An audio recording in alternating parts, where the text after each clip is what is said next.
Piastri peut-il débuter avec Williams dès cette saison? Alonso fait un appel du pied pour rester. Ah, ça serait beau. L'arrivée d'Oscar Piastri chez Williams semble de plus en plus inéluctable pour 2023, mais peut-être avant. En effet, le manque de performance de Latifi au sein de l'équipe de Grove commence à faire jaser en interne malgré le soutien financier de Sofina, propriété de son père, Michael Latifi. Le pilote canadien serait sur la sellette, notamment parce que Williams a l'argent de Dorilton Capital, le consortium propriétaire de la structure anglaise. Il semble acquis que Piastri ira chez Williams en 2023, ce qui permettrait à l'équipe de bénéficier d'un accord avantageux pour un moteur Renault, une possibilité qui correspond au problème de Mercedes qui veut réduire le nombre de ses clients en F1. Oui, et puis quand on voit ce que fait Williams, qui arrête pas de niquer Mercedes dès qu'ils peuvent, sur la piste, c'est bon vent. Hein. Williams, franchement, ils nous manqueront pas. Hein. Donc tous les astres s'alignent pour Piastri chez Williams, du coup, dès l'année prochaine.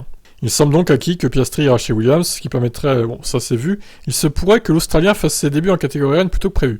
Selon les dernières rumeurs, le Grand Prix du Canada pourrait être le dernier de Latifi avec Williams. Oh ouais, j'espère que c'est une vraie rumeur ça, franchement. Si ça se confirme, Piastri arriverait chez Williams dès le Grand Prix de Grande-Bretagne, à Silverstone. Un circuit où Alpine fait d'ailleurs des essais aujourd'hui, avec Piastri. Ah! Le réserviste roulera avec la 521 de 2021. De là, y voir un signe d'une préparation pour ses débuts, il n'y a qu'un pas. Alonso avait déjà déclaré vouloir rester 2 ans de plus en F1 et confirme qu'il ne se sent pas prêt pour sa retraite. L'Espagnol comprend que Piastri soit important pour Alpine, mais revendique aussi des qualités. Tant que je suis compétitif et que je ne souffre pas du voyage, pourquoi arrêter? A demandé Alonso. Oscar est bon et l'équipe est libre de nous tester. Mais ils savent ce que j'ai à offrir. Je ne pense pas avoir quelque chose à prouver, non seulement j'ai cela pour moi, mais j'ai l'avantage de bien connaître les circuits et leurs variations.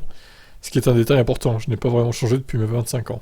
Compte tenu des nombreuses tractations en cours, Alonso ne pense pas avoir une réponse concrète dans les prochains jours, mais plutôt dans les prochaines semaines. Je pense avoir encore 2 années à faire, mais les décisions ne seront pas prises avant l'été. Donc en gros, Alonso il restera en 2023 et en 2024 inclus. Ok, pourquoi pas. S'il est en forme, hein, après, oui, il mérite sa place. Ah, ça serait tellement bien qu'il arrive chez Williams dès le Grand Prix de Grande-Bretagne. Bon, laissons à Latifi faire son Grand Prix à domicile quand même. Et puis bye bye, hein. Merci pour tout, hein, Nicolas. Hein. Non, en fait, non. Sûrement pas merci, non. Les fans de Max peuvent te remercier pour Abu Dhabi. Hein.